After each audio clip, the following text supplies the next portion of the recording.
Hi friends, very easy and ಟೇಸ್ಟಿಯಾದ tomato chutney ಹೇಗೆ ಮಾಡೋದು ನೋಡೋಣ ಬನ್ನಿ. ಇದು ಇಡ್ಲಿ, ದೋಸೆ, ಚಪಾತಿ ಜೊತೆ ತುಂಬ ಚೆನ್ನಾಗಿರುತ್ತೆ. ಇದಕ್ಕೆ ಬೇಕಾದ ಇಂಗ್ರೀಡಿಯೆಂಟ್ಸ್ ಟೊಮ್ಯಾಟೊ, ಬೆಳ್ಳುಳ್ಳಿ, ಆನಿಯನ್, ರೆಡ್ ಚಿಲ್ಲಿ ಮತ್ತು ಕೊತ್ತಂಬರಿ ಸೊಪ್ಪು. ಬನ್ನಿ, ಫಸ್ಟು ಪ್ಯಾನ್ ಇಟ್ಬಿಟ್ಟು ಎಣ್ಣೆ ಹಾಕಿ ಆನಿಯನ್ ಮತ್ತು ಬೆಳ್ಳುಳ್ಳಿನ ಬೇಯಿಸ್ಕೊಳ್ಳೋಣ. ಆಮೇಲೆ ಟೊಮ್ಯಾಟೊ, ರೆಡ್ ಚಿಲ್ಲಿ, ನಮಗೆ ಬೇಕಾದಷ್ಟು ಉಪ್ಪು, ಕೊತ್ತಂಬರಿ ಸೊಪ್ಪು ಹಾಕಿ ಬೇಯಿಸ್ಕೊಳ್ಳಿ. ಇದು ಬೆಂದಿದ ನಂತರ ಗ್ಯಾಸ್ ಆಫ್ ಮಾಡಿಬಿಟ್ಟು ಇದು ಆರಕ್ಕೆ ಬಿಡಿ. ಆರಿದ್ಮೇಲೆ ನಾವು ಮಿಕ್ಸಿಗೆ ಹಾಕಿ ಗ್ರೈಂಡ್ ಮಾಡ್ಕೊಳ್ಳೋಣ.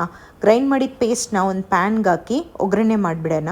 ಒಗ್ಗರಣೆಗೆ ಎಣ್ಣೆ, ಸಾಸಿವೆ, ರೆಡ್ ಚಿಲ್ಲಿ, ಕರಿ ಲೀವ್ಸ್ ಹಾಕಿ ನಾವು ಒಗ್ಗರಣೆನ ಚಟ್ನಿಗೆ ಹಾಕ್ಕೊಳ್ಳೋಣ. ಅಷ್ಟೇ, ಸುಲಭವಾದ ಚಟ್ನಿ ರೆಡಿ. ಬನ್ನಿ, ಬಿಸಿ ಬಿಸಿ ಇಡ್ಲಿ ಜೊತೆ ಇಟ್ಟು ತಿನ್ನೋಣ.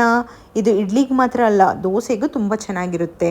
2 ಇಡ್ಲಿ ತಿನ್ನೋ ಜಾಗದಲ್ಲಿ 5 ಇಡ್ಲಿ ತಿಂತಾರೆ ಈ ಚಟ್ನಿ ಇದ್ದರೆ. ಒಂದ್ಸಲ ಟ್ರೈ ಮಾಡಿ ನೋಡಿ. ನೋಡಿಬಿಟ್ಟು ಹೇಗಿತ್ತಂತ ಕಮೆಂಟ್ಸಲ್ಲಿ ನಿಮ್ಮ ಫೀಡ್ಬ್ಯಾಕ್ ಹೇಳಿ. Chutney ready, taste it study.